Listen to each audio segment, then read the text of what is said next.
We have Mr. Jinks. We have Mr. Slocum. Here. We have a chairman. We have a chairman. We do have a chairman, and we have a quorum. We do have a chairman. You have a quorum, Mr. Chairman. Thank you. 3 members who could ably all serve as chairman. So there you go. We got lots of people. All right. So Pledge of Allegiance, if you don't mind, we'll forego that because we're going to have to do it twice. Well, yep. Later. So acceptance of gifts. I want to do each one separately, more or less, because the 4th item is something a little different. So if we can, if everybody is happy with the Grace Baptist Church for giving $1,000 to the police department, that's great. I think it's great. From somebody?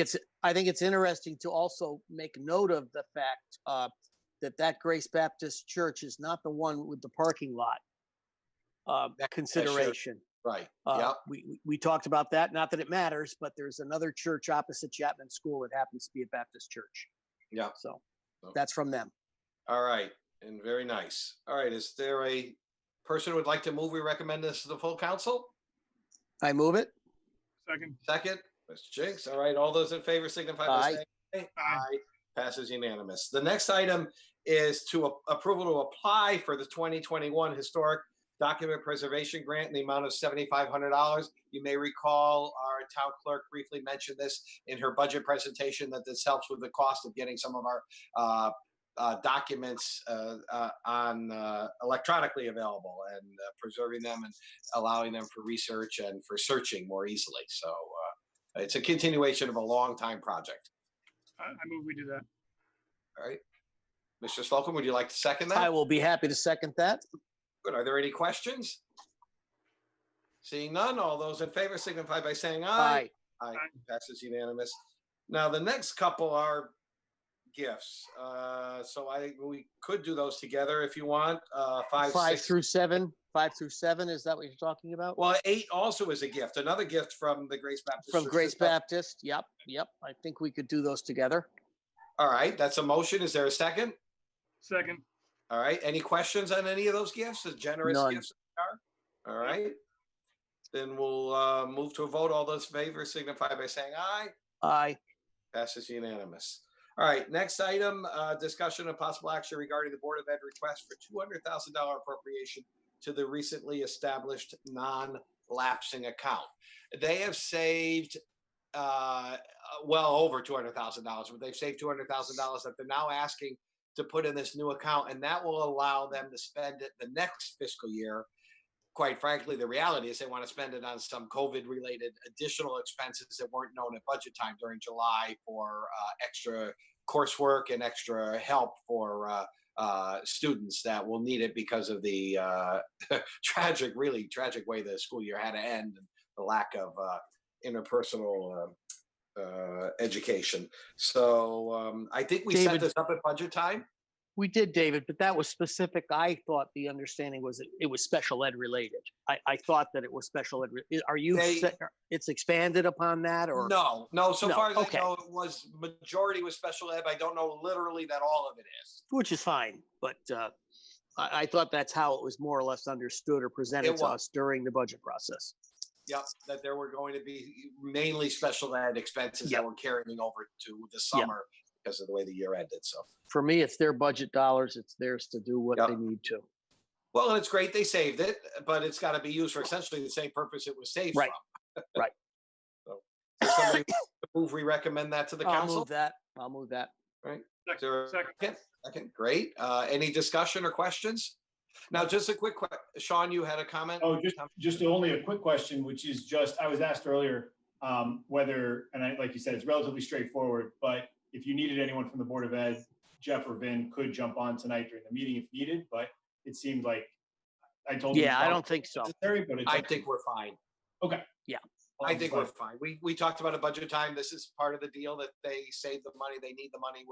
I think we're all willing to give it to them. And so I don't think there's an issue there. I did have a comment or question, and I don't remember what it is, so I'll save it for later. Okay. All right. Well, if there's no other questions or comments, we'll move on. All those in favor signify by saying aye. Aye. Aye. Passes unanimously. The last item is discussion and possible action regarding approval of transfer of uncollectible property taxes to the suspense list. I'm sure, as we do annually, we had fun looking at this list and seeing if our names were on it and making sure that there were no glitches and all that. Does anybody have any concerns with this? It's typically done every year or so to take items that are really uncollectible for various reasons. People have moved, it's not worth the cost to collect. There's been a misunderstanding with motor vehicles, not in agreement with the state, all different reasons that are legitimate reasons and allowed by law. And the tax collectors recommended this to Jim as department head, and then he's recommended to tell the manager, who is asking us to And consider. I just have a question for Mr. Donlin. I noticed that this was actually the first list I noticed where they actually defined one of the explanations for non-payment as bankruptcy. Is that a new requirement, or just you decided to do it? No, it's not a new requirement. It's helpful information. I have to admit, I've never seen. It's when we're doing this. I mean, we also keep track of when an individual has passed away. Mm-hmm. And the account there's no assets through the probate court, that this is something that we would do. Also, the personal property accounts, several of those are out of business. So you'll see that Waverly is on there this year. Affinity's a big bankruptcy that that working with our attorneys, there are no assets there, so that was also included in the list. So we call through the list, we keep information during the course of the year, and we are required to do this at least once a fiscal year. So we always choose it for this June meeting. And we have new staff working with this as a result of retirement. So we're wanted to make sure that we're doing things. So we ran different reports.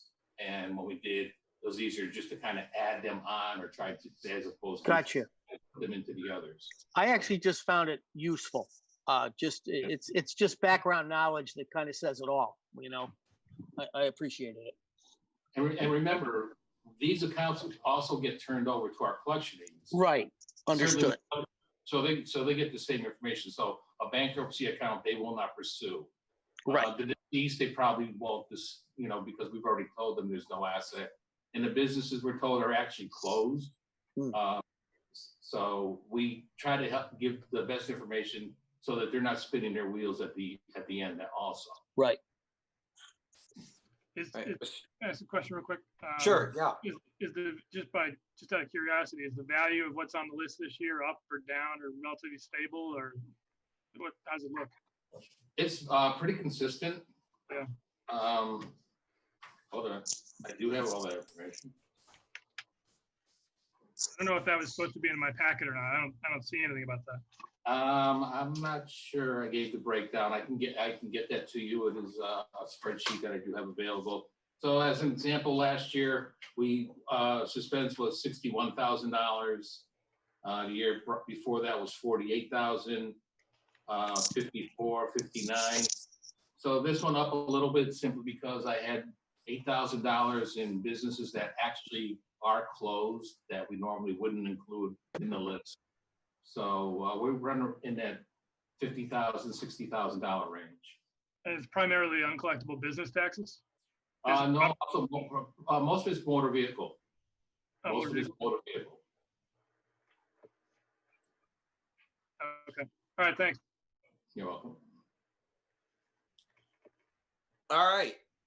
Any other questions? Seeing none, sensing you're ready to vote, all those in favor signify by saying aye. Aye. Aye. That passes unanimous as a recommendation to the full council. All right, I will accept a motion to adjourn. So moved.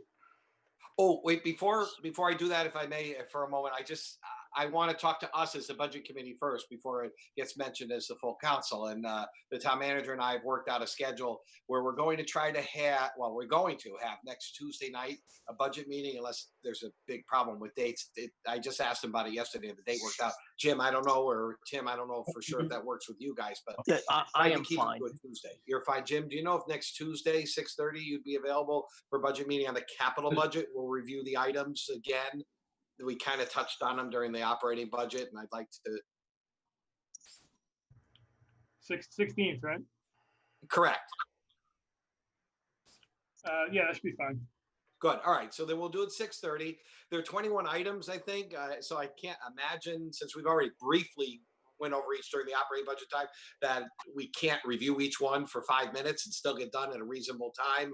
And some will take longer, obviously, than others. Yep. But review them. And then I'd like to plan a meeting the following week where we would just review our thoughts and share our thoughts about that and actually possibly adopt. We're under the gun to adopt by around the 1st of September in order to get any ballot questions on for November. The charter says we have months and months and months to do this, but the idea was not to let this go on into the summer like it used to do. So everybody can have July and August and not worry about these last, these budget meetings that are critically important for our infrastructure. We can get them done this month and do them early. So if you're all good with next Tuesday, we'll do that. And then if we can all keep the following Tuesday, which we kind of do anyway as a council meeting, the 4th Tuesday in case it's needed, if we can keep that night free as well, and we'll have probably be a full special council meeting and maybe joint budget meeting where we will all give our thoughts on the items. And, if it goes well next week, that ought to be the opportunity to just adopt and move forward. And also, David, realistically with staff, we probably need to see George Nowotny, the police chief, and Jim, John Gollick. yeah, John Gollick, right. Yeah, Well, I thought that was dropping off. Well, he's going to present anyway. We're going to not have a long presentation about it. I think we're going to just talk briefly.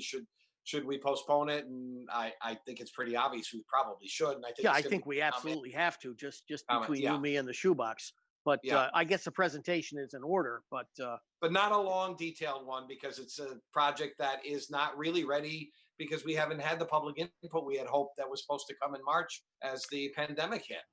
Well, maybe in preparation for that also, John's probably not expecting to see a $5.6 million referendum item, but he may need planning money. I don't really know. That's for you, Sean, maybe to discuss with staff. But I think that would be a meaningful thing to have available when we actually do hear his presentation.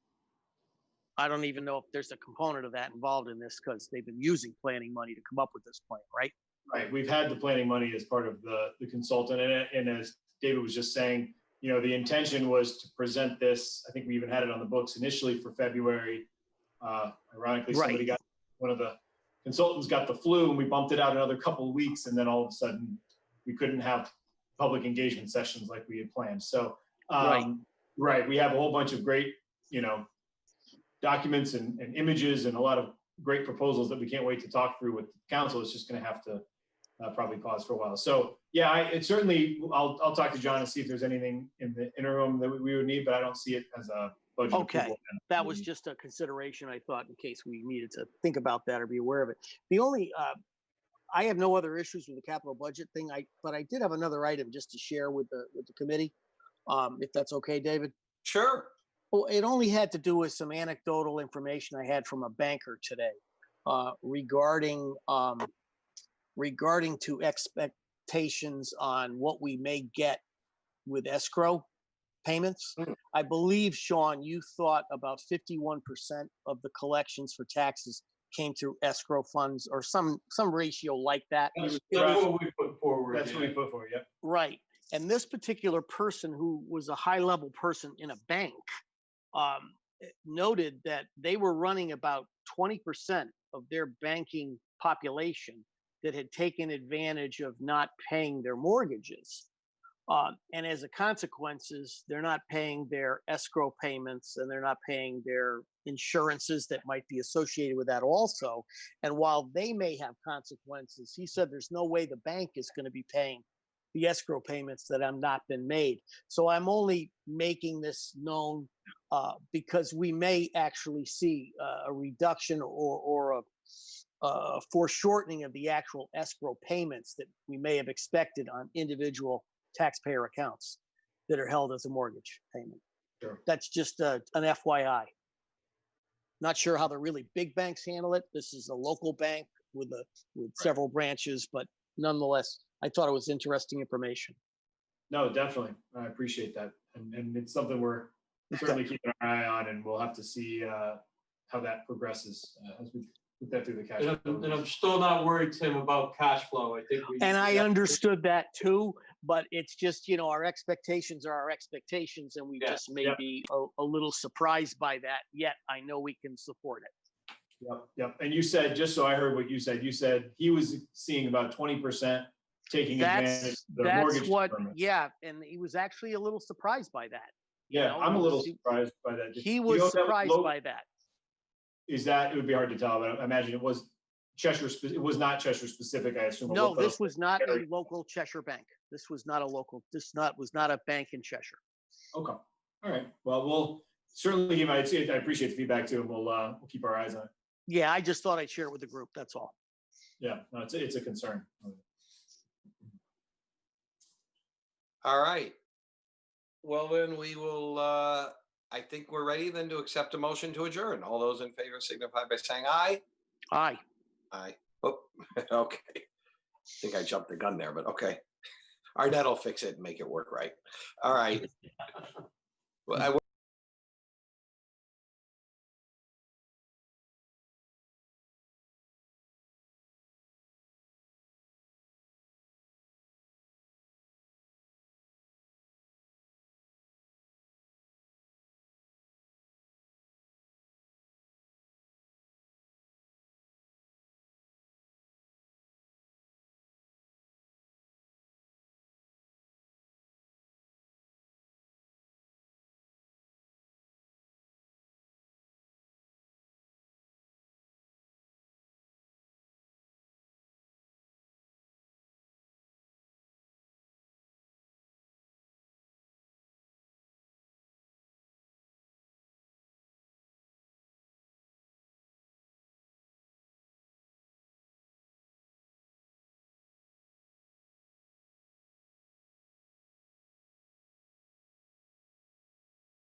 6:30 PM, Tuesday, June 9th, 2020, via video teleconference. The public hearing subject matter is the proposed fiscal year 2021 annual capital expenditure budget. With that, I think Ms. Talbot, you're going to be doing roll call? I am indeed. Great, thank you. Okay, Mr. Borrowy, Present. Mr. Jinks, Here. Ms. Nichols, Chairman Orris, Here. Ms. Pavano, Here. Mr. Slocum, Here. Mr. Talbot, Here. Mr. Velaber, Here. Mr. Walsh. Here. You have a quorum, Mr. Chairman. Thank you, Ms. Talbot. And can we all please rise for the Pledge of Allegiance? I pledge allegiance to the flag Flag. of the United States of America and to the republic for which it stands, one nation, under God, indivisible, with liberty and justice for all. Okay, thank you. Well, I'll do a quick explanation of the hearing procedure and our agenda. We'll have a reading of the legal notice by Ms. Talbot. We will have a presentation on the subject matter from Town Manager Kimball. We will then have questions asked, and then there will be proponents and opponents statements allowed alternatively, if there are any, and then rebuttal as well, if there are any. So with that, Ms. Talbot, if you would be so kind to read the legal notice. Certainly. Notice of public hearing, Town of Cheshire, Town Council fiscal year 2020-2021 annual capital expenditure budget, June 9th, 2020. Pursuant to section 7-2, 7-3, and 7-4 of the Charter of the Town of Cheshire, Connecticut, the Cheshire Town Council will hold a virtual public hearing on Tuesday, June 9th, 2020 at 6:30 PM. Public access will be made available through live streaming on YouTube. Electors and other persons qualified to vote will be given an opportunity to comment on the following proposed appropriations for the capital expenditure budget of the town for the 2020-2021 fiscal year, and the issuance of bonds, notes, and temporary notes to finance certain appropriations within said budget. Public comments can be submitted at comments@cheshirecT.org and by voicemail message at 203-271-6638. Video will be available on channel 14 and on demand at cheshirecT.org. The notice goes on to list 16 of the projects and describes the legal procedures following tonight's meeting. Thank you very much, Ms. Talbot, and we'll move on to the presentation of the subject matter. Town Manager Kimball. All right. Thank you very much, Mr. Chair. If you just give me 1 second, I'm going to share my screen.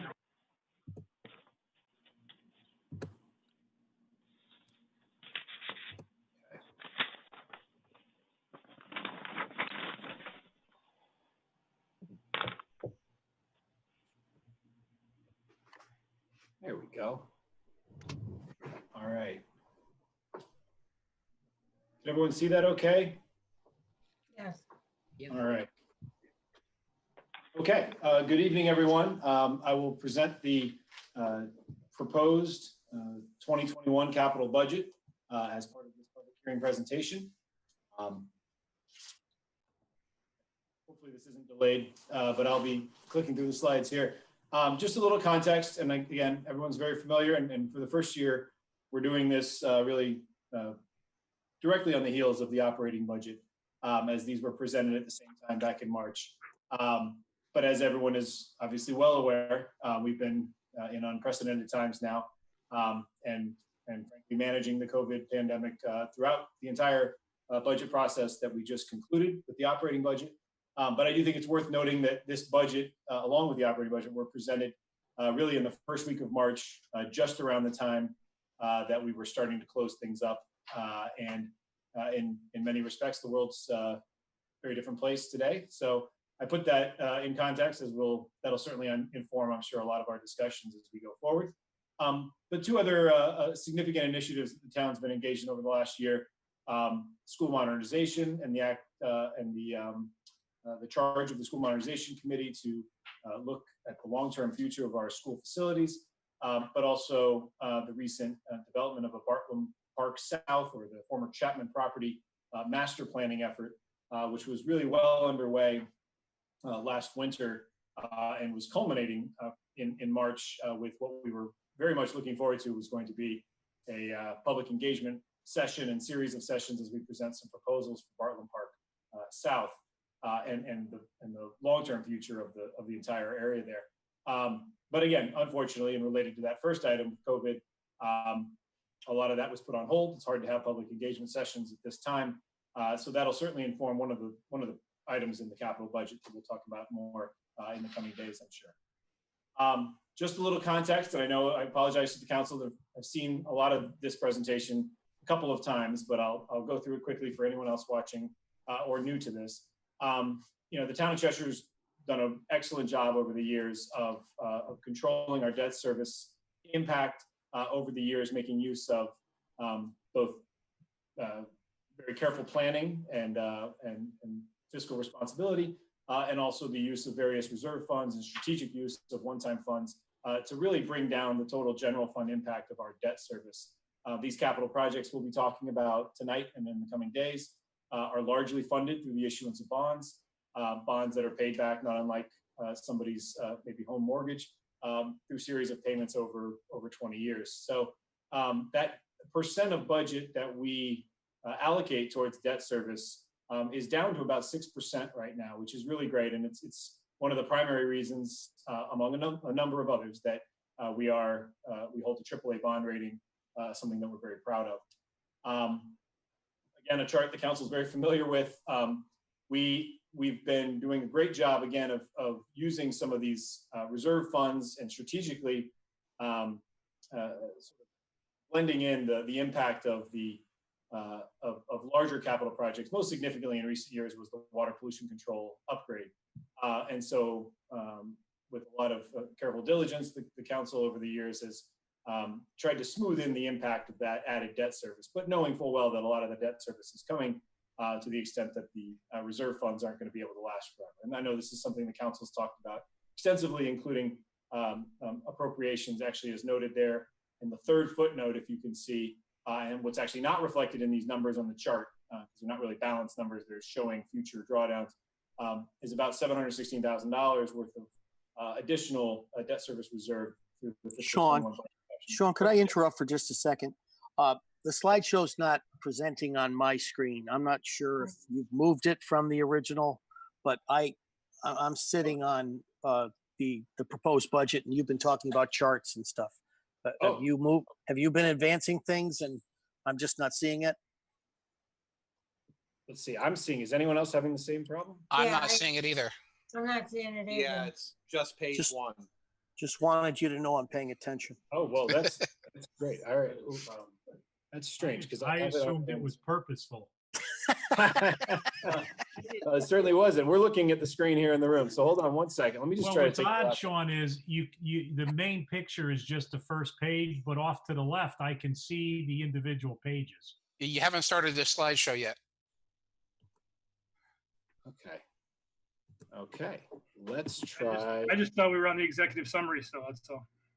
But that's what I thought. That's what I was saying. I thought it was purposeful. All right. Do you see? I'm wondering if it's not the connection we have. All right, give me 1 second. Let's see if we can fix this.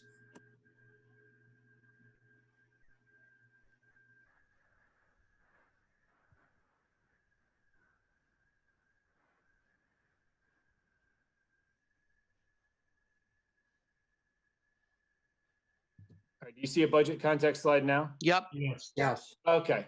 Thank you. All right. Well, then, I'm going to move the laptop over here. It must be a connection issue with the TV we're using. So bear with me. All right. Well, if it's okay with everyone, I won't recap everything I said, but here's the slide on the budget context. I'll move forward to the chart on the debt service. Again, as I was referring to the percent of budget that we allocate towards debt service. Is that coming through okay for everyone now? Mm-hmm. Yeah. Again, the debt service analysis slide that I think we were just on. This is just, again, evidence of the way the town has approached very carefully smoothing in the impact of added debt service associated with capital projects and significant capital investments over the last few years. But again, as some of those reserve funds and one-time windfalls, if you will, of settlements and whatnot have are depleted, then obviously we're going to have a longer-term impact with our debt service, and that's something that I know the council is grappling with as we just went through the operating budget, and we have our eyes on as we kind of strategically work on this over the next few years. The result of that, again, just to kind of put that into a projected graph, and again, this includes a lot of assumptions, including anything from the number of projects we're going to approve and future investments. But you'll see that the use of reserves there, the blue portions of the columns, as those are used up, we'll be having to adjust for debt service increases in the coming years. So again, just to kind of give a graphical representation of some of the challenges that we're facing. But again, it's not all bad news. If you look at where we were 10 years ago, we're still, even in that scenario where we show some of those increases, we're still in a very manageable level of our debt service load, even in those projections for 4 and 5 years out of about 7.3%.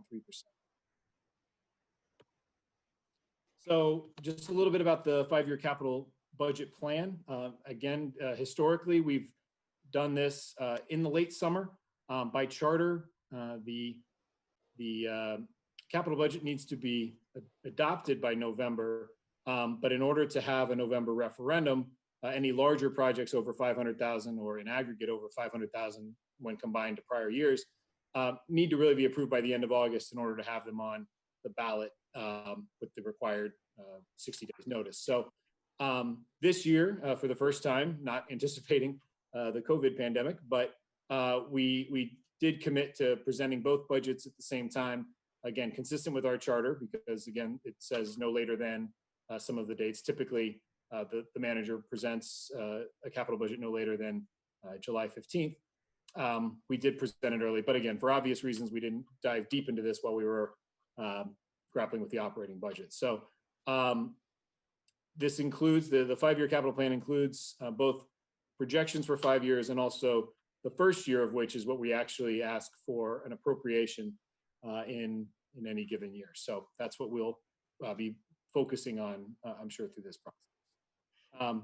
Just some total numbers. The recommended 5-year capital expenditure plan requests totaled $74,639,000. I reduced this by 6.8 million or so for a recommended 5-year plan over the 5 years of $67,859,000. This is an increase of about $9.2 million over last year's adopted entire 5-year plan. The net capital cost, this is an important factor. About 7.7 million will be offset by grants or available cash funding, such as CNR. This reduces the net capital total cost to about $60 million over 5 years.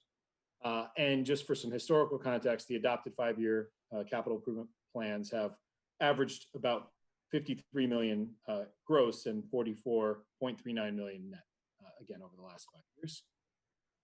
Here that is showing actually the last 10 years, and you can see, with the exception of a couple of spikes with respect to the water treatment plant project, you can see those year one budget numbers have averaged over 10 years about 12,450,000,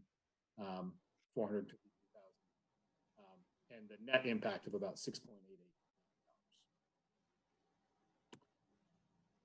So for the capital budget that's before the council now for fiscal 21, the recommended first year, if you will, projects total $12,110,000. This is an increase of about $598,000 over last year's adopted capital budget that was adopted by the council.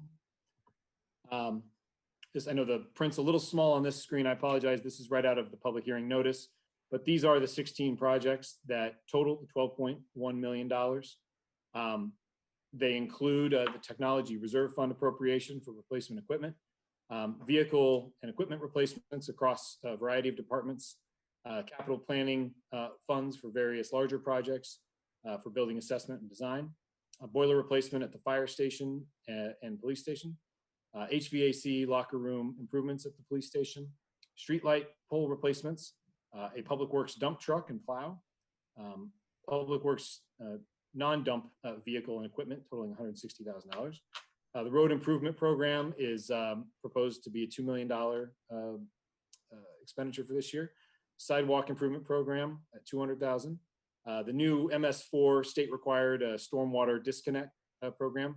There's a proposal for $110,000 for that effort. Road reconstruction, and I know there's a number of streets listed there. This is for the first year, which is Industrial Avenue at $620,000. Heavy duty vehicle for the Water Pollution Control Department, and at $395,000. The development of the Chapman property, which I sort of referenced earlier, was programmed and proposed here for $5.6 million. And then 2 projects from the schools, a roof replacement at Dodd Middle School and district sidewalk and masonry repairs. So that closes out the first year proposed projects. I won't spend a lot of time on all of the other 5-year projects, but just to show for folks watching at home, in the administration, finance, and technology department, projects over the 5 years totaling about $3.6 million. In public property, about $3.89 million. You'll see a variety of projects there that are proposed to be funded over 5 years. In the planning department, we just have the land acquisition appropriation of $110,000. Public safety and fire, for the fire department, out in future years, we have $3.195 million. And public works, which again is a very capital intensive department, you have $19.16 million proposed over the 5 years, of which $10.3 million is the annual road paving program. Water pollution control have projects totaling about $6.1 million on the plan. And then the recreation department, again, the Chapman property at $5.6 million, but a few other smaller projects totaling a grand total of $6.115 million. And again, in the Board of Education, there are a number of projects in the out years. A lot of this, of course, is going to be informed by the results of the School Modernization Committee's efforts, but there are about 3 pages here. I won't walk through them all, but they total about $25.5 million over the next 5 years. And then just to conclude, we're discussing a proposed budget workshop next Tuesday, June 16th. I believe the time will be 6:30, with a possible follow-up meeting on June 23rd, not listed here on the slide. And with that, all documents are available on our website, CheshireCT.org, and happy to answer any questions. And I will stop sharing if I can. Thank you very much, Mr. Kimball. And at this point, I'll ask if there are any questions. Ms. Talbot, do you have any questions that you've received from the public regarding this? I know we do have a comment, which I believe is an opponent statement relative to a piece of the capital budget that I believe is not in the first year, but nonetheless, we can do that after if you have any questions. Do you have any? The only communication I have is the letter, the message that you referred to. Okay. Then if we don't have any questions, I'll certainly move on to the statement that we received from Ms. Tracy Jewett, which is opposed to a portion of the capital budget relative to Cornwall Extension, which to my understanding is not in the first year of this capital budget. But Ms. Talbot, would you mind reading this into the record, please? Certainly. Good evening. My name is Tracy Jewett, and I reside at 920 Cornwall Avenue. It is my understanding that the proposed street widening of Cornwall Avenue Extension is on the agenda as part of the capital expenditure budget. I would like to voice several concerns and questions about the street widening. As you know, the existing street does not meet town standards, especially with the addition of 6 more houses that are currently under construction. Is the widening truly needed? How much wider will the street be made? Will there be curbs, sidewalks, crosswalks, and storm drains added? What is the timeline for beginning and completing the project? I have significant concerns about any widening occurring on the north side of the street, which will greatly affect my property. I have several very large old growth trees that I want to keep. Any widening on the north side of the street will require removal of all my trees in my front yard. My hope is that the town of Cheshire will work together with the residents of Cornwall Avenue Extension to come to a solution that we can live with. I am not in favor of further construction on our formerly quiet street. The last time the street was repaved, I believe, was the fall of 2001. It caused a lot of disruption to our daily lives. We could not get mail delivery since the Postal Service would not allow the mail trucks down the road during the construction. They also would not allow the mail carrier to walk down the street since it was not a designated walking route. Living in a construction zone since mid-March has been extremely trying on our lives and affects the enjoyment of our own property. I am not in favor of the additional noise, dirt, asphalt odors, and traffic that will occur with this project. Thank you. Sincerely, Tracy Jewett. Thank you, Ms. Talbot, for reading that into the record. Do we have any other letters? You said this is it? Ms. Talbot, this is it?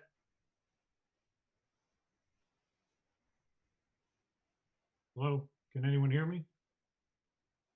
Sorry, I just checked one more time to make Oh. sure there's nothing, we've not I'm received sorry, I anything. didn't think you were hearing me. I thought maybe you guys lost me. Sorry. Yeah. So we're all set. That is it. There are a number of questions in this that I cannot answer. I know, Sean, that this is, I think, proposed. There is some work proposed on this street at later time in the capital budget, but not as year one. Obviously, we would like to respond to the questions that Ms. Jewett has. I unfortunately cannot answer them in an accurate fashion at this time. So either we can do so now, or if we can make sure that we respond to her in writing relative to the questions she's asked, I'd greatly appreciate that. So we'll definitely do that. Yeah, the piece that I would just add in the capital budget is you're correct. This is proposed currently in year 5 of the 5-year capital plan. And again, I would certainly, I could read the one sentence or so that's in there, but I know that George will be available on Tuesday night to explain and answer any more specific questions. So I'd certainly kind of defer to Public Works Director George Nowotny to give kind of a more detailed response to some of those questions. But I can confirm that this is proposed, and it's a new item, but it's proposed in year 5 to reconstruct and widen the existing narrow roadway there at Cornwall Extension. On the Okay. other road. Thank you, Mr. Kimball. Just for Ms. Jewett's edification, there is a proposed, as you just suggested, our first Tuesday deliberation on this capital budget that's being proposed. That will be made available publicly so people can see it. We certainly will react to any questions along the way during this process, and we will certainly get back to you with answers to the questions that you've proposed. So thank you, Sean. Okay, if there's nothing else relative to questions or statements, I'm going to go ahead and close this public hearing. Okay, we will now move on to our normal town council meeting, starting at approximately 6:55 p.m. And we don't need roll call. We don't need pledge of allegiance. Our items of executive session, we're going to move to the end of this meeting for contract negotiations only. Which means we'll start with our public communications, and I will begin with a proclamation for Flag Day. Whereas by act of Congress of the United States dated August 3rd, 1949, June 14th of each year is designated National Flag Day, and whereas our flag is our nation's symbol of unity, freedom, and equal rights for all, and whereas the flying of our flag is a sign of our patriotism and love for our country. Now therefore, I, Robert J. Orris Jr., Mayor and Chairman of the Town Council, on behalf of the Town Council and all the citizens of Cheshire, by this proclamation, honor our flag and urge all citizens to proudly fly this symbol of our great nation every day and pause and reflect on the blessings of liberty our flag represents. Dated this 9th day of June, 2020, Robert J. Orris Jr., Town Council Chairman. So thank you for that, Ms. Talbot, on that proclamation. The next proclamation is in support of AARP Livable Communities. We're going to bypass this and table this for now. We don't have all the information. The council does not have enough information to address this matter at this time. So until we get additional information to our liking, we're going to pass. Do we have any public comments, Ms. Talbot? No, we don't. Okay. There are no public comments. Okay. I appreciate that. I have a couple of things. I'm going to go a little bit out of order here, but I'm going to take a little liberty as the town council chair, if you don't mind. And as the council chair, I feel it's very important to speak about recent events occurring across our country and here in our local community. First, Our thoughts and prayers are with George Floyd's family during this most difficult time. We mourn with them. We stand with them against the senseless act that we all witnessed on May 25th. Watching the taking of Mr. Floyd's life shook me to my core, as I'm sure it did us all. We must take this opportunity to stand together against racism of any kind and the unequal application of the law wherever and whenever it may exist, just because the color of your skin, of your sex, your religion, or where you happen to come from. We as a country have worked hard to make progress in this area, but it is evident that we still have a long way to go. I also want to stand with the many dedicated and hardworking police and law enforcement professionals who put their lives on the line every day to ensure our safety, regardless of our color, our gender, or our ethnic background. It is not easy being in law enforcement today, and I strongly push back on those attempting to cast a broad stroke of blame against them. Most of our law enforcement professionals serve with dignity and respect for all, and I most certainly stand with our Cheshire Police for all they do. Let's honor the death of Mr. Floyd and all those who have suffered at the hands of injustice, and those deeply impacted by the current state of affairs by making a difference now. Let's stand united, not divided. Let's denounce what we know to be wrong and stand together for the good of all. The Cheshire community is a great place to live and to raise our families, and while we may have our differences from time to time, I know we are all grounded in doing what's right and serving a cause greater than our own. That's Cheshire, and I am confident together we will all work towards a better future for us all. I just want to be clear, that is a statement from me, Rob Orris, as council chair. It is in no way reflection of any other council members. They obviously have the right to speak for themselves, and I certainly don't want to be presumptuous to assume I'm doing that. But I did feel it was very important to make a statement regarding all of the big issues that we are facing as a country and as a community. So thank you for allowing me the opportunity to make that statement. I also want to take the opportunity, something that I'm really happy to be doing tonight, is the appointment of Ms. Sandy Pavano to fill the current town council at-large vacancy. Ms. Pavano, she is here tonight with us. Welcome, Sandy, and congratulations. Thank you. Okay, I see her there. I'm trying to find Welcome, her Sandy. on the Brady Bunch boxes. Thank you. I gladly made this appointment today with full support of the Republican Town Council caucus. This appointment would most likely have occurred earlier, but the COVID crisis made that kind of difficult. Nonetheless, I'm excited to have Sandy join our group. I'm confident that she's going to be a strong contributor. She will continue to collaborate with the group as we have for many years, and I'm very confident that she's going to serve our community very well. Ms. Pavano has an impressive resume, including approximately 30 years of very relevant experience in volunteer service. She's been an active member of the Republican Town Committee since 1995. She served as the RTC chair for 2 years, nominating chair for 2 years, and is their current treasurer. She was elected to and served 8 years on the Cheshire Board of Ed and held key positions such as vice chair, secretary, and curriculum chair. She also served at the town of Coventry as a 2-term elected member of their town council, also serving as vice chair in that capacity. She served on their Park and Rec committee for 8 years, 7 years as chair, and also served on their high school renovation committee. So I can tell you it was with great exuberance to make that appointment today. Ms. Pavano, I'm so happy you're here to fill that vacancy. We have a lot of work ahead of us. We need everybody at the table working on behalf of this community. So welcome and congratulations. Thank you very much, Mr. Chair. I'm honored to be appointed to the town council, and I look forward to working with all of you to continue to make a significant and positive impact on Cheshire's future. Thank you very much for this opportunity. Thank you, Ms. Pavano. And certainly if any of the council want to dive in, feel free on any matter. Yes, Mr. Talbot. Thank you, Mr. Chair. I just wanted to say it's nice to be working with Sandy again.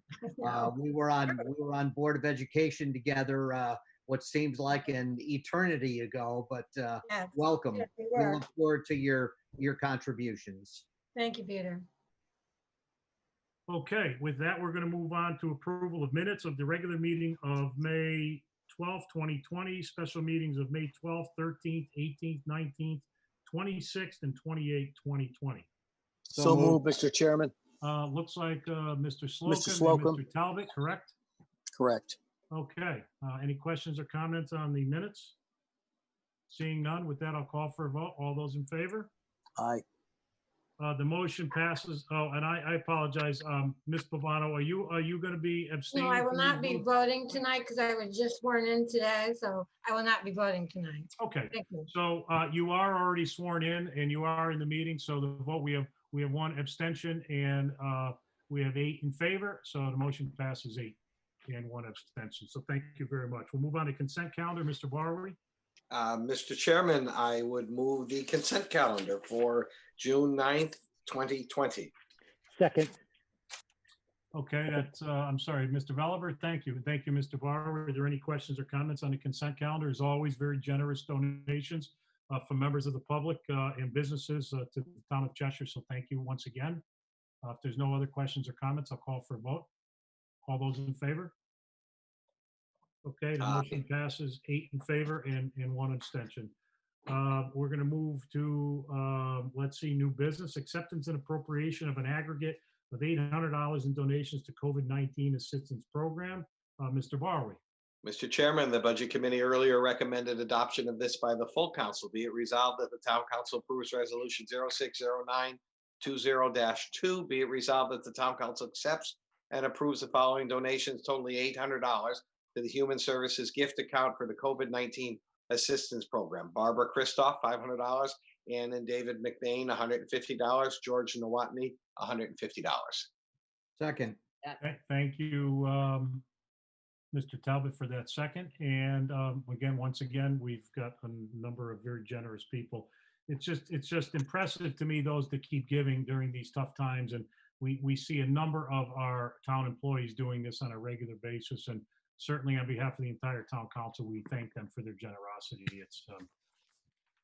It's not surprising what the Cheshire people do, but it is certainly a great thing, and thank you for that. So are there any questions or comments on this?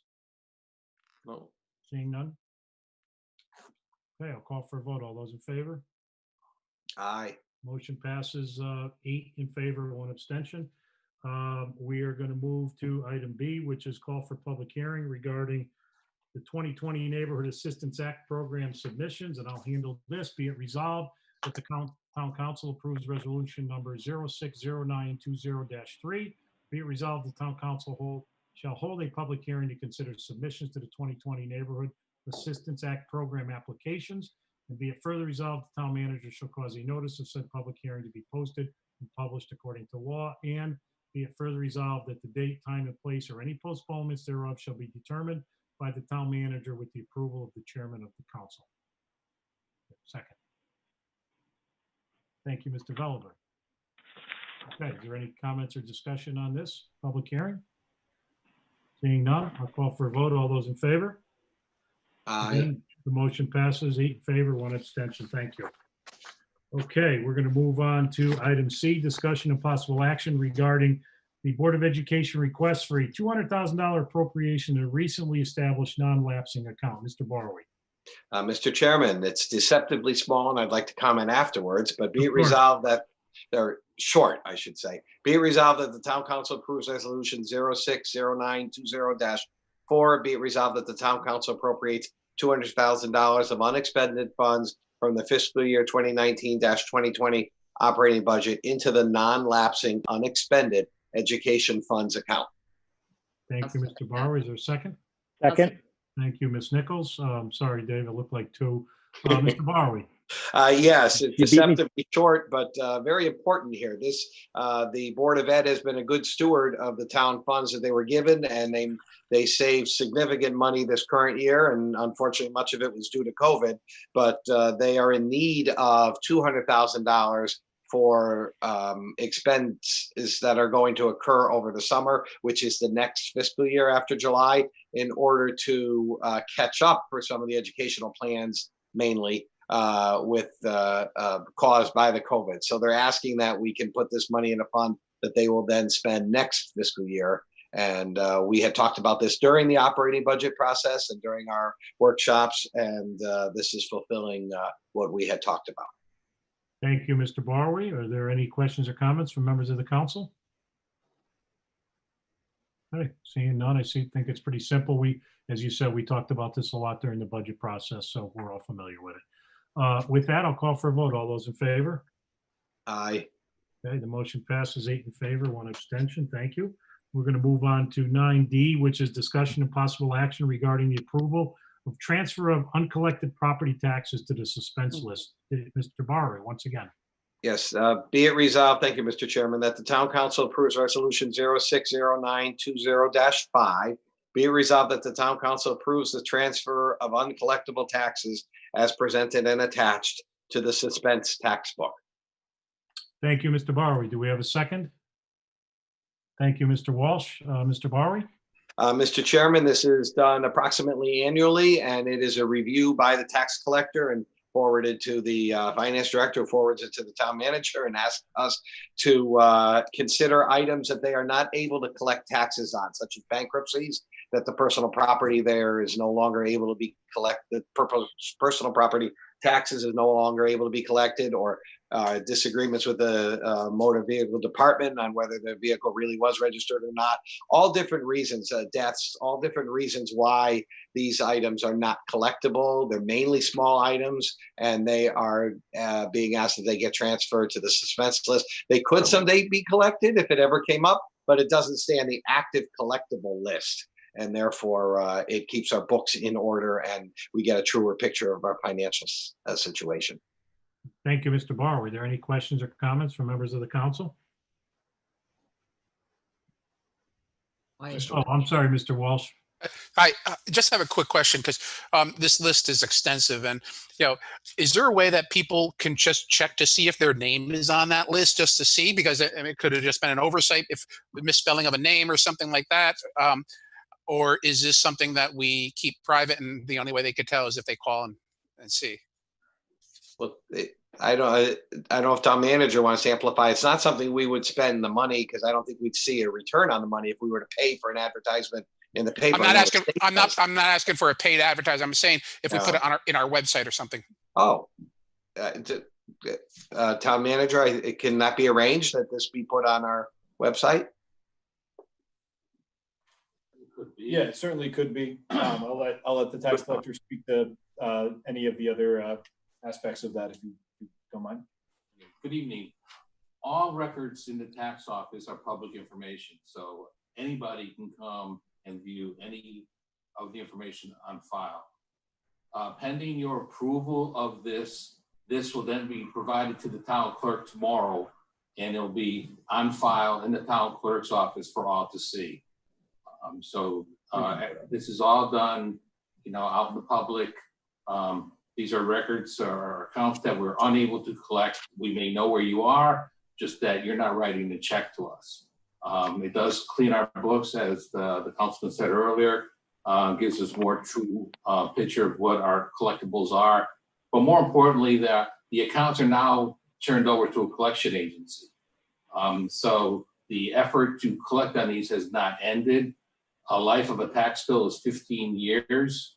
So if somebody was to leave Connecticut and come back 5 years out and need to register a car, their bill is still collectible for another 10 years. So the process does not end tonight. Basically, it starts anew, because now the collection agency is going to be responsible for the collection. Okay, so it's being turned over to a collection agency, so no need to put it up there. So, I mean, people will hear from the collection agency, I assume. It will. Okay. Thank you. Excuse me. Yes, Ms. Talbot? Mr. Chairman?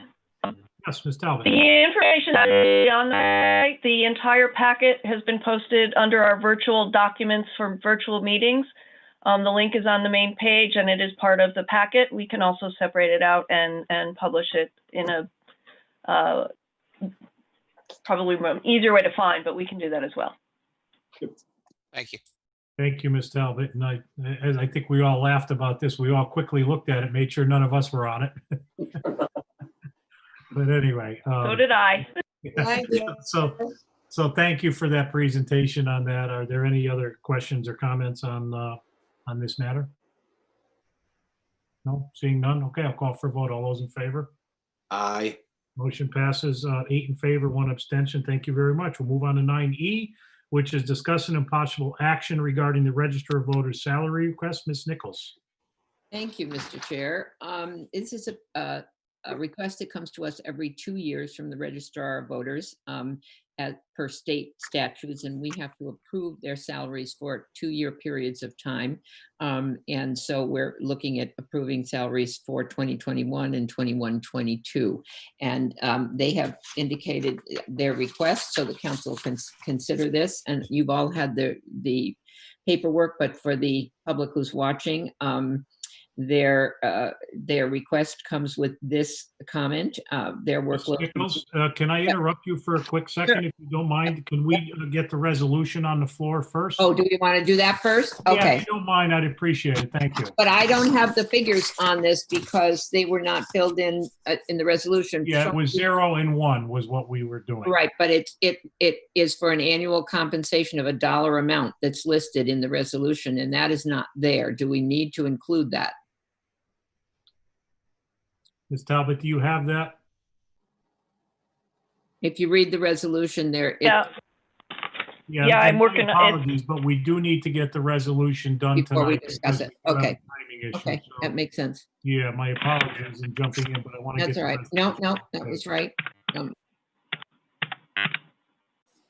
I wasn't sure that we were even going to bring it as a resolution because that information was missing. So that was my question.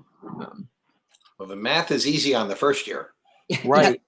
But I don't have a figure of what their salary is. That's my. I know. No, Yeah. I Okay, understand. I have the have second the page? information.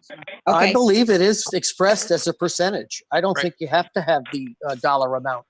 It's expressed as a percentage. But if It Ms. is, Talbot and it has says it, for- would you mind reading the resolution, Ms. Talbot? And then Ms. Nichols can certainly finish her okay, comment that's here. fine. Thank you.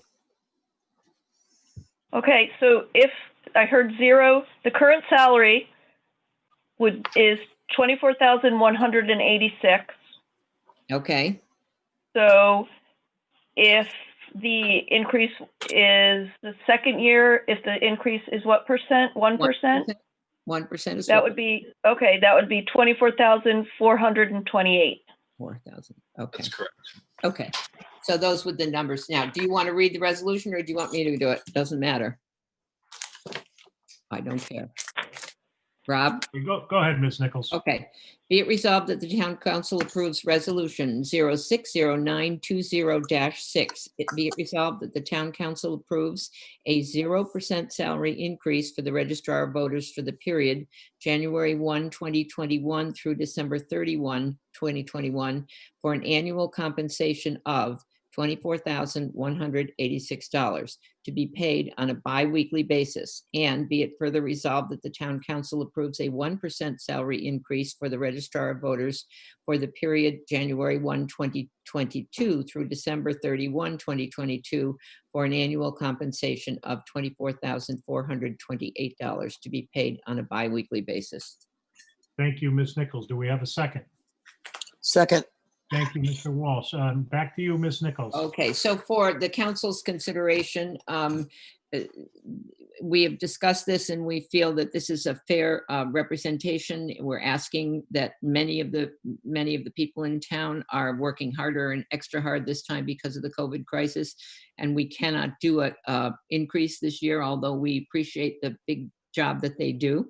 And that we will indeed give them a 1% increase in the following year. So because we're being very careful with our budget this year and we don't know how things are going to shake out in the next year, we're asking for their indulgence in that decision. So it's 0 and 1. So I would look forward to any other counselors' comments. Thank you, Ms. Nichols. Any questions or comments from members of the council on this matter? No, seeing none. Okay. I guess I'll call for a vote. With that, all in favor? Aye. Aye. Motion passes 8 in favor, 1 abstention. Thank you, Ms. Nichols. We're going to move on to number 10, Town Manager Report and Communications. Mr. Kimball. All right. Thank you very much. Bear with me 1 second. I'm going to try to share my screen again, see if it actually works this time. Follow along.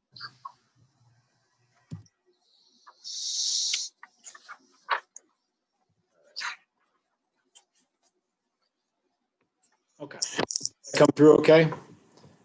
Yeah, Yes. thank you. There's a couple of pictures in this one, so I thought it'd be nice to put it up there for everyone to see. All right, thank you, Mr. Chairman. For the town manager's report today, I'd just like to start by summarizing and recognizing that the town council adopted the operating budget on May 28th for fiscal 21, establishing a mill rate of 33.22 mills or no tax increase as compared to the current year. The adopted general fund operating budget totaled $116,083,417, an expenditure increase of 1.63%. And a year-over-year budget comparison is shown below, and additional information can be found on the town website, www.cheshirect.org. As we discussed earlier at the hearing to start the evening tonight, new for this year, the fiscal 21 recommended capital budget was presented along with the operating budget on March 10th. But due to the logistics of the ongoing COVID-19 pandemic, council held off full consideration and adoption until the operating budget was finalized.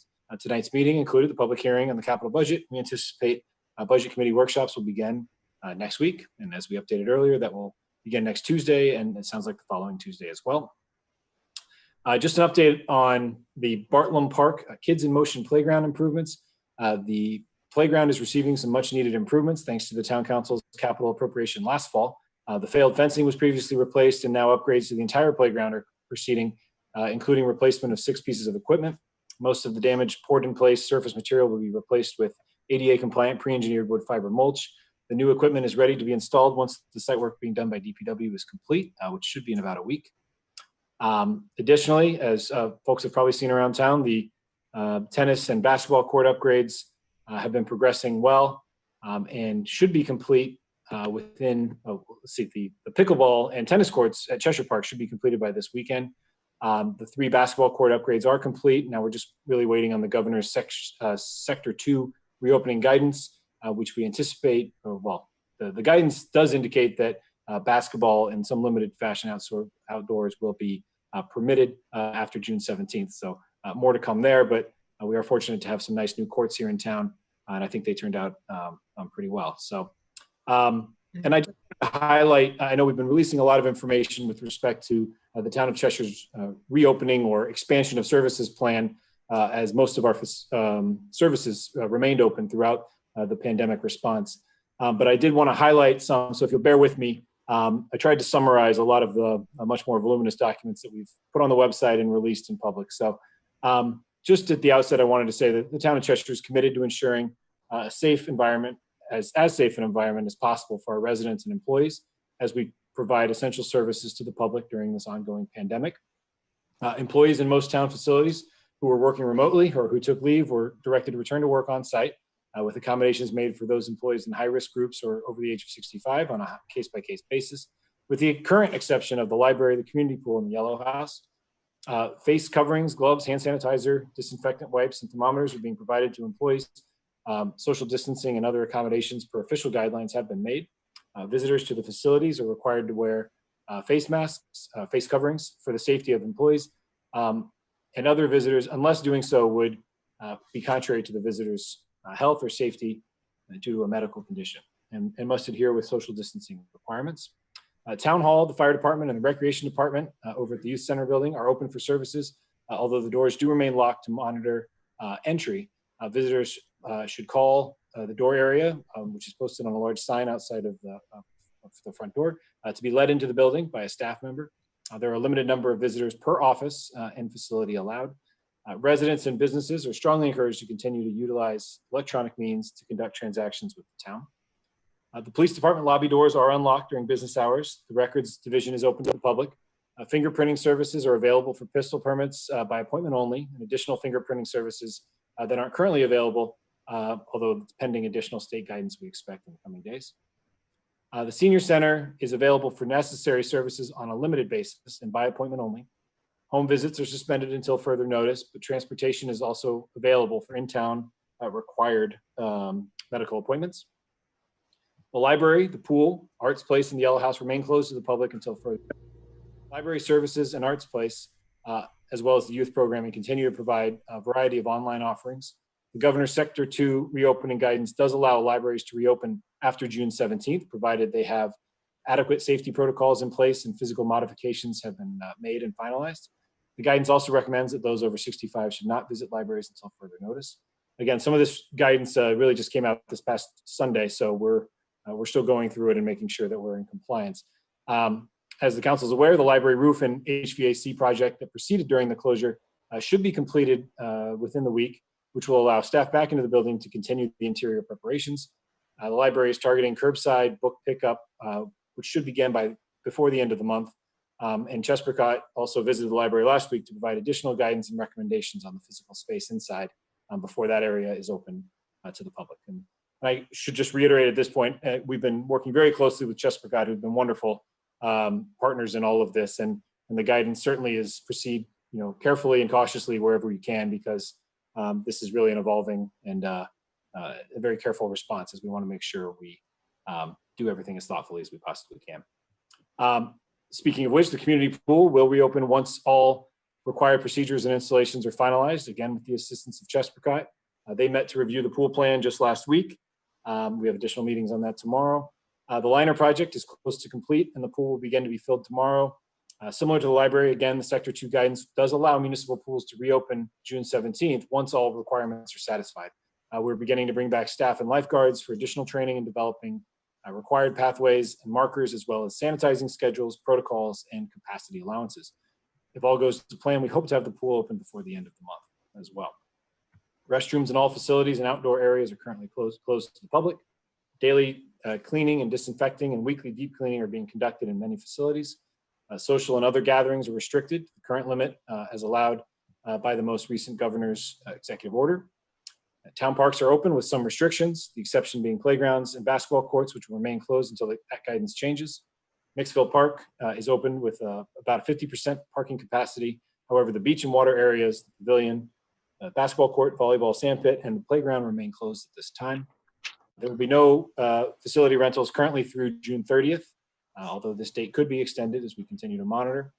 The Recreation Department will not be offering summer camps this summer due primarily to the lack of available and adequate indoor space, areas of refuge for the outdoor camps, and risk and logistics of maintaining social distancing and PPE, and the significant cost to provide required staffing ratios versus the limited revenue from limited allowable enrollment. The Town Council, Board, and Commission and Committee meetings will continue to be held virtually until June 30th at this point, pursuant to the most current governor's executive order. Council chambers is being set up for social distancing when gathering for the maximum ordered by the governor has been increased to a number that will allow public meetings.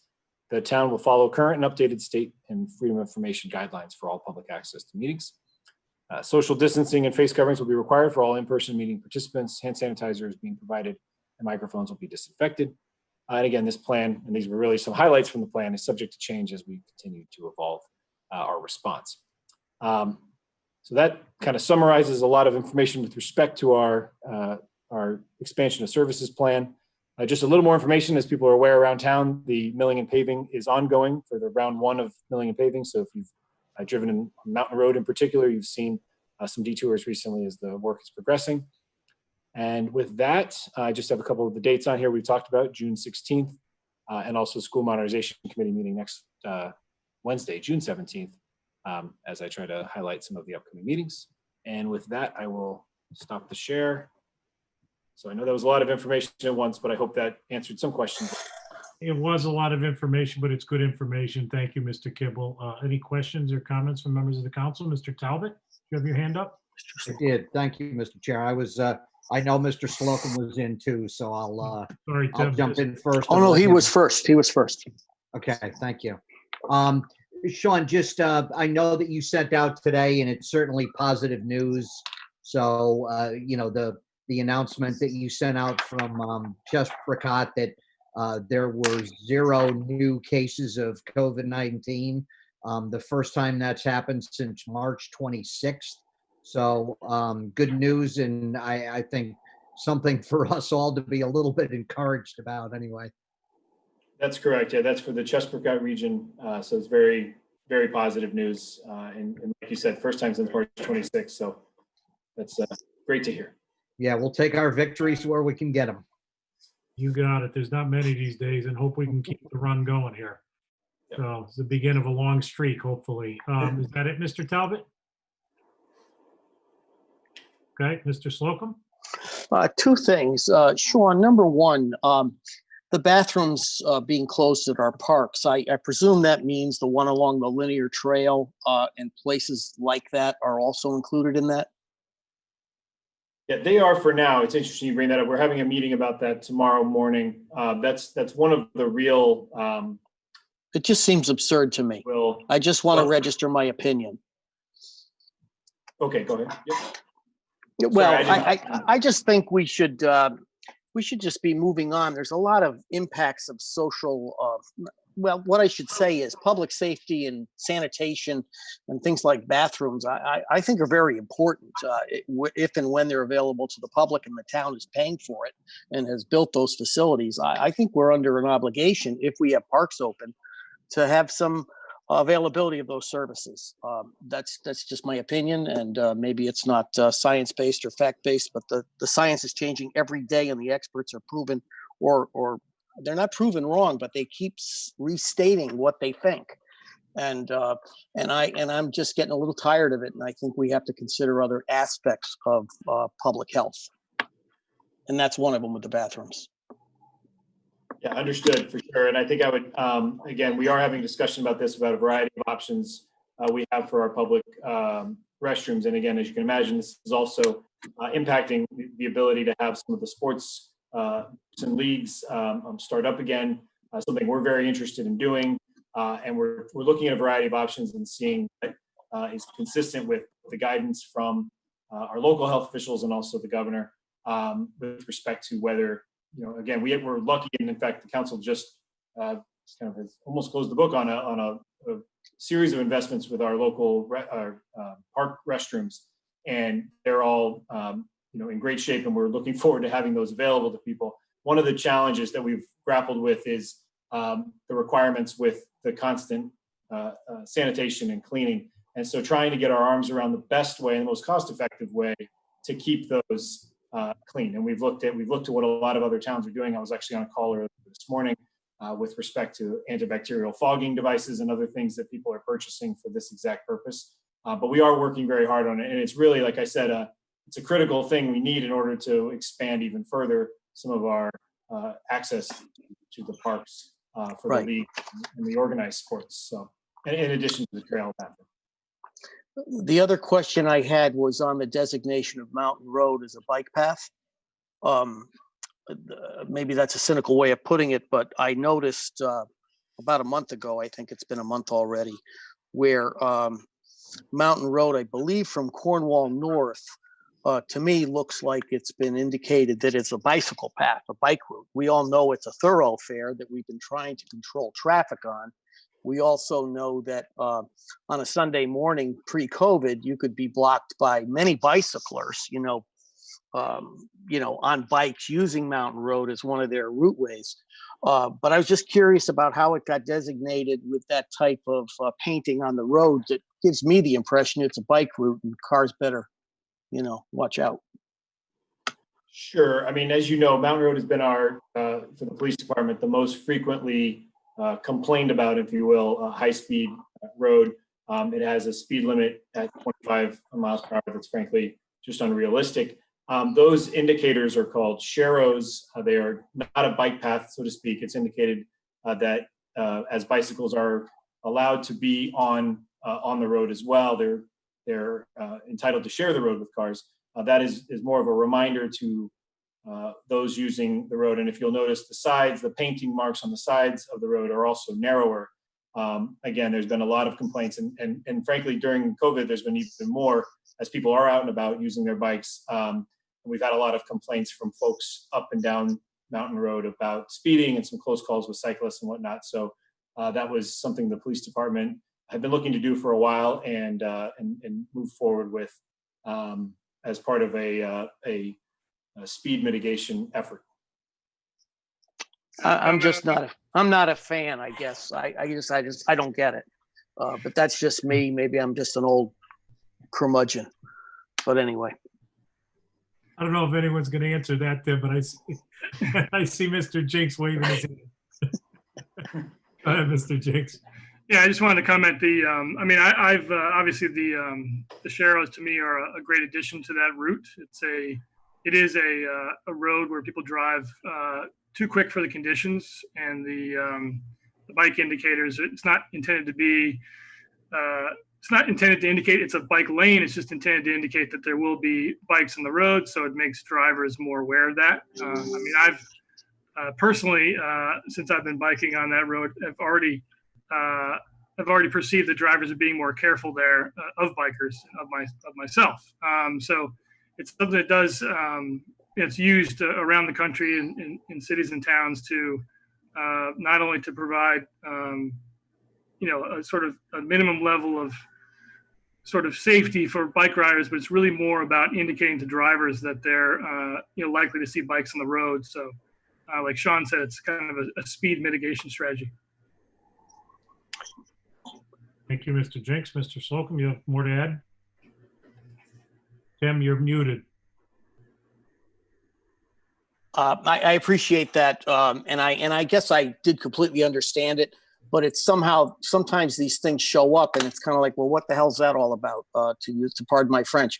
The other thing I would just want to mention is that I am a bike fan. I have ridden bikes. I actually, after post high school, took a ride from Cheshire to Cape Cod. It was a pretty interesting experience. So I understand biking. I appreciate biking, but I also appreciate cars and understand cars are bigger objects. They should watch their own and control their own speeds. Absolutely. But I think when roads have to make way for some of this other types of traffic, there can be confusion. And that to me is what is kind of troubling. And to have those signs in the middle of the road, that's what bugs me. They're in the middle of the road. And to me, now you get a biker in the middle of the road. And I have passed a number of very careless, stupid bikers, male and female, age 60 down to age 16. And I think bicyclers need to be educated on riding in town roads. Cars obviously have to take care, but I think some of these bicyclers need to be educated as well. So go for it, Jim. Okay, we're working on it. Mr. Walsh, I saw you had your hand up. Yeah, thank you. Sean, just more of a explanation of Mixville. It's basically closed because of the executive orders from the governor, plus the water has not been tested. Is that the correct reason? That is true. Although it's being tested, it's now, they took a baseline test this week and they're beginning the testing. So do you think, ballpark, the end of the month, it may be available? Or do you have an idea? I think, as I said before, one of the linchpins in all of this is what we're going to do about the bathrooms. Right. And the changing areas. So I guess I'd be hesitant to commit to that at this point until we work out the exact plan for how we're going to maintain and sanitize and keep available the bathrooms. Because it is open for fishing, though, just so people understand, it's just not for swimming, correct? That is correct. Right. Okay. And also, there has been, I've heard, there's goose droppings on the sand and at the beach area. I know we have that closed off anyway, but I'm assuming that's going to be all cleaned up before we, like it normally is. But people, you still don't want people sitting on the beach at this time until they can go into the water, correct? Right. We know that, from time to time, as we've all seen throughout this response, some people follow the signs and the rules and some people don't. We try to do our best to enforce and give gentle reminders when we're available in those areas. But yes, we are aware of the droppings on the beach area in particular, and that's something that I know is being addressed as we go forward. Thank you. I just wanted to make sure the public knew that the reasoning. It's not like we just don't want people going there. It's for health reasons too. So thank you. It is, and it's consistent. The other thing I would add is that it is consistent with, while the state is allowing beach access to oceanfront beaches. The state guidance before phase 2 did not permit what they call interior water holes or swimming areas, which is really what Mixville is. So we wanted to be consistent with what the state was doing with their facilities. Thank you. Thank you, Mr. Walsh. Mr. Gulliver. Sean, I have a couple questions for you. First, thank you. We've read the with the reopening of town hall and other town facilities. I guess my question is, how has it gone over the last week or so with the things being open?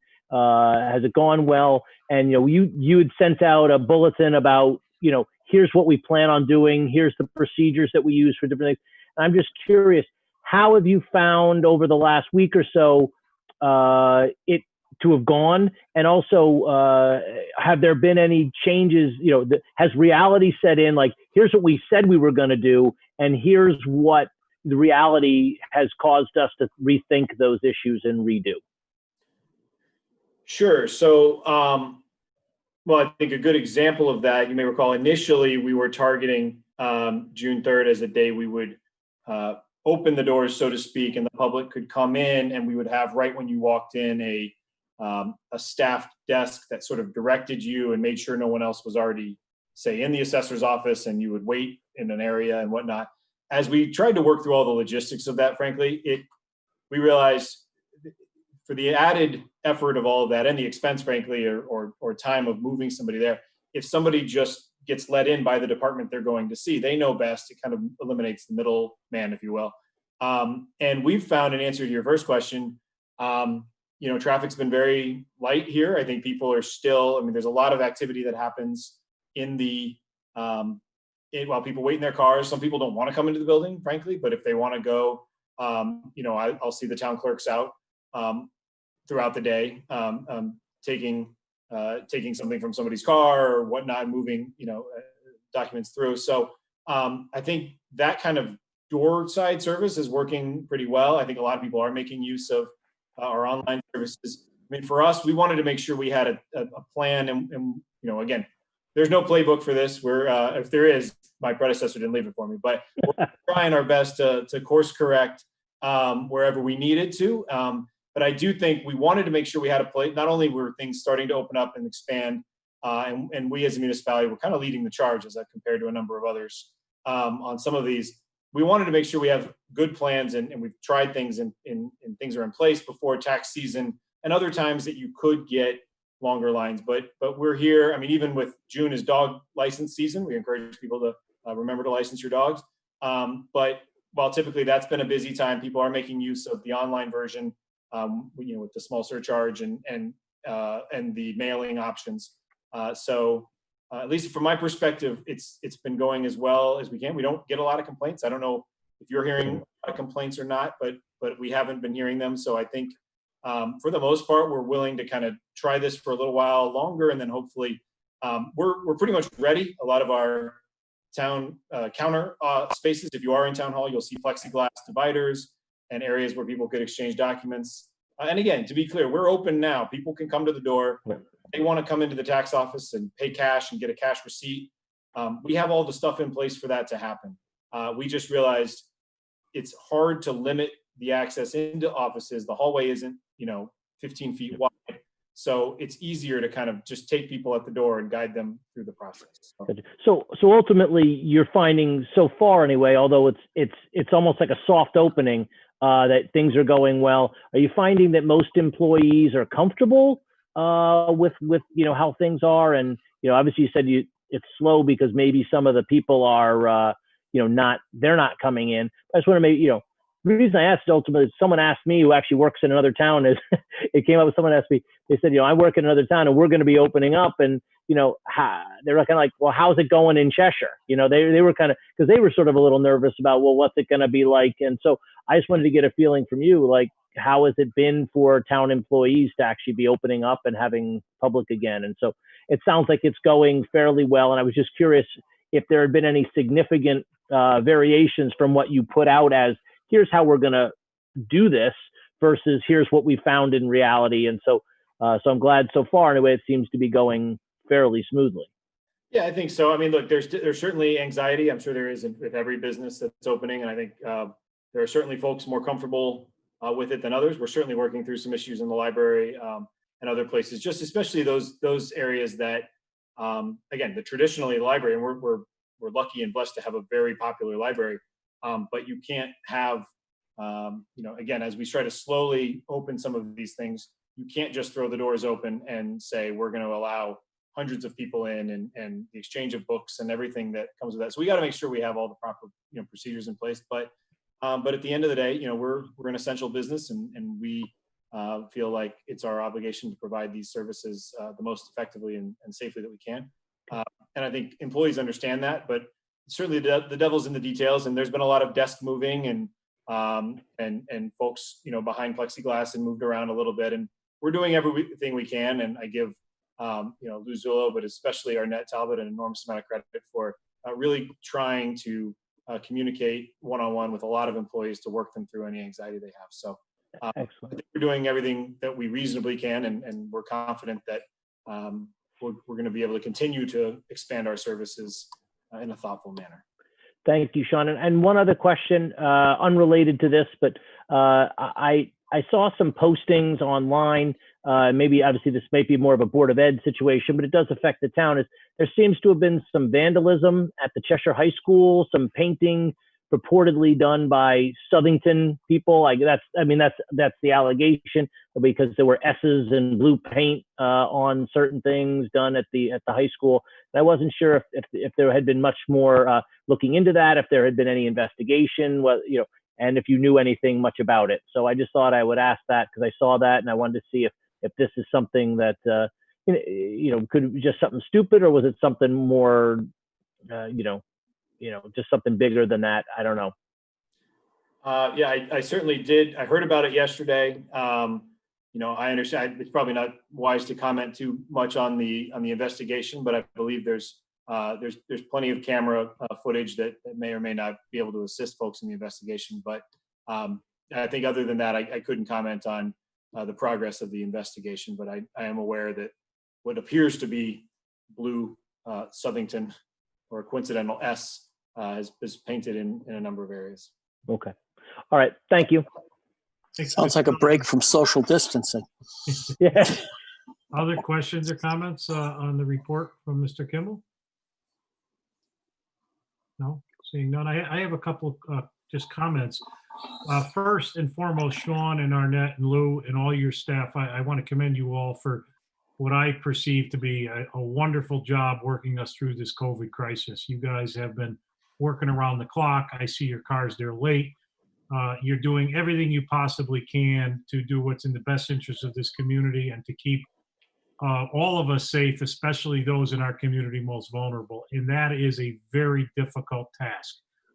There are those on every angle of this COVID crisis, and to try to make decisions when so many are pulling you in different directions is very difficult to do. And I think you've all done a phenomenal job so far. I want to commend you all for that. And I'm sure you're going to continue to do a great job going forward. So thank you for all of your hard work on behalf of the community. Thank you. First and foremost. Second, I just want to comment also about the park and the court improvements. I think they're just phenomenal. I am so happy that we as a council spent the money to invest in those areas. I think we're going to get huge return on investment. I certainly want to thank John Gawlak and his staff. I mean, he took the ball running when he came on board and basically came up with the designs and managing the contractors, and everything that I know so far is that it's gone phenomenal, and I think they look great.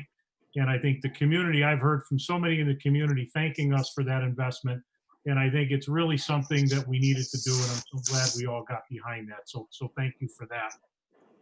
And the third positive statement I want to make is many of you have probably seen the high school banner across the Route 10, just south of the high school, honoring our 2020 graduates.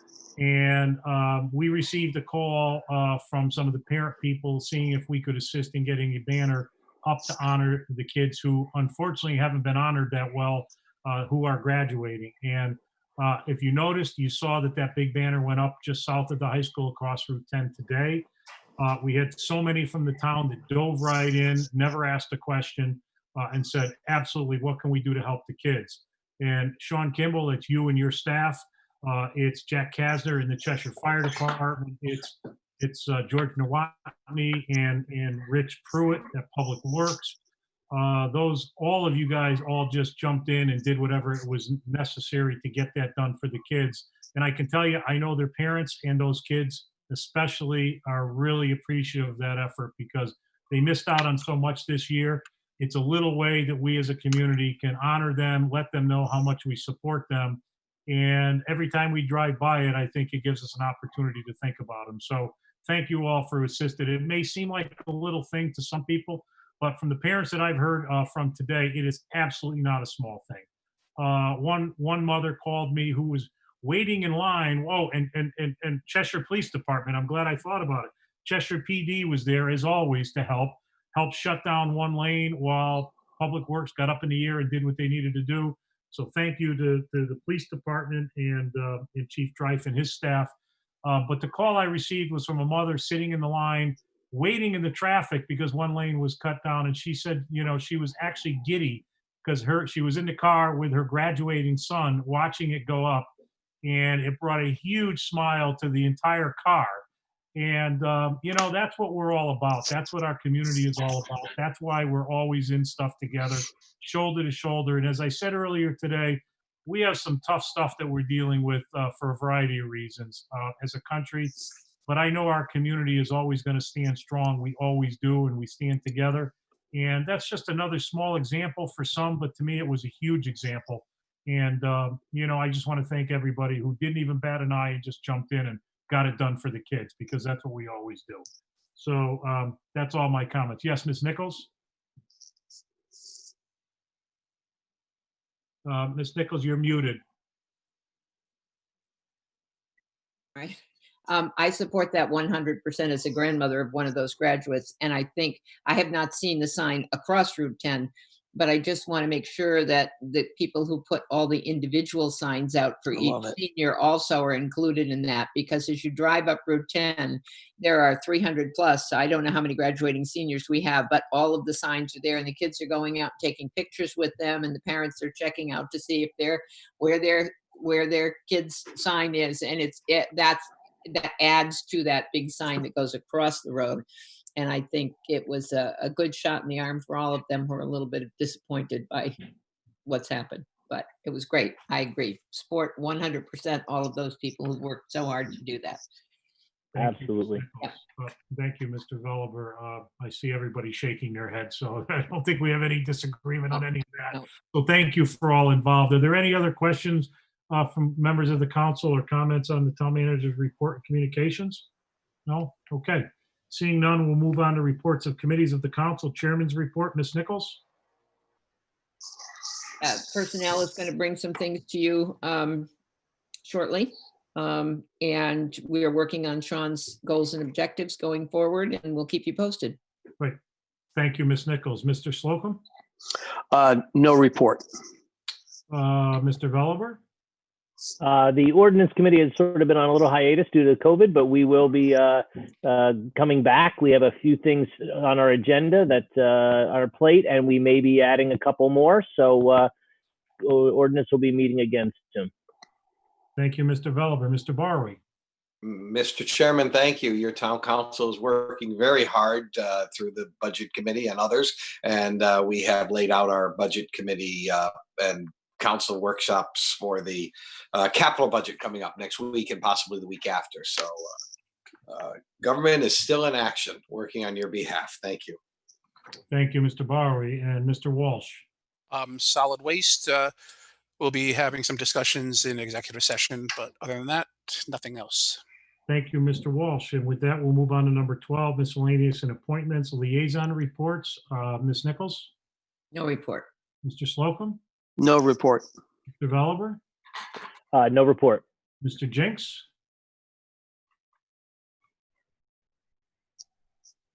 Sorry. Yeah, beautification and public service have not been meeting, so I have no report. Okay, thank you. Mr. Walsh? No report. Mr. Talbot? Thank you, Mr. Chair, and thanks to you and Mr. Kimball. You did my Park and Rec report better than I could have done it, so thank you. It looks great, Peter. Thank you for your involvement. The courts came out awesome. I mean, you see Mac on one of them, and they really did a great job. I'm really excited. Yeah. that we got behind all that. But anyway, Mr. Barry, I think, are you the last one? Possibly. Just briefly, the Economic Development Commission is working through this and Zoom meetings, and they will have a recommendation for us regarding the incentive, Economic Development Incentive Program, which is due to expire over the summer, and they're going to have some thoughts on that. Thank you, Mr. Barr. Did I miss anybody? I just wanted Yeah, I had one comment about the courts. They are fantastic, and Sean and I are planning on inviting all of you down Saturday morning to the courts, and we'll just pick teams. You know, the two of us have a little 5-on-5 council 5-on-5 on Saturday mornings. Yeah, I'll bring yourselves up because that's an unfair advantage with you two. I'll bring my stilts. Well, he'll be on one team and I'll be on the other. Then the rest of you guys will figure it out. Dave, that would be pretty funny seeing you guard Mr. Jinx. Yeah, I'm bringing my own. I'll bring my own step stool like Peter did when he got sworn in. So. Okay, great. Easy joke. Sorry. If there's no other liaison reports, I'll move to appointments to boards and commissions. Ms. Nichols or Mr. Talbot, do we have any? Nope, sir, not from me. No. Mr. Talbot? None on this side either. Thank you. Okay. Town attorney report and communications? No report. No report. Move on to council communications, letters to the council. I do have a letter that I received. Actually, all of us, the town council, received a letter today from the chairperson of a town council committee, whereby they expressed a formal complaint against one of its appointed members.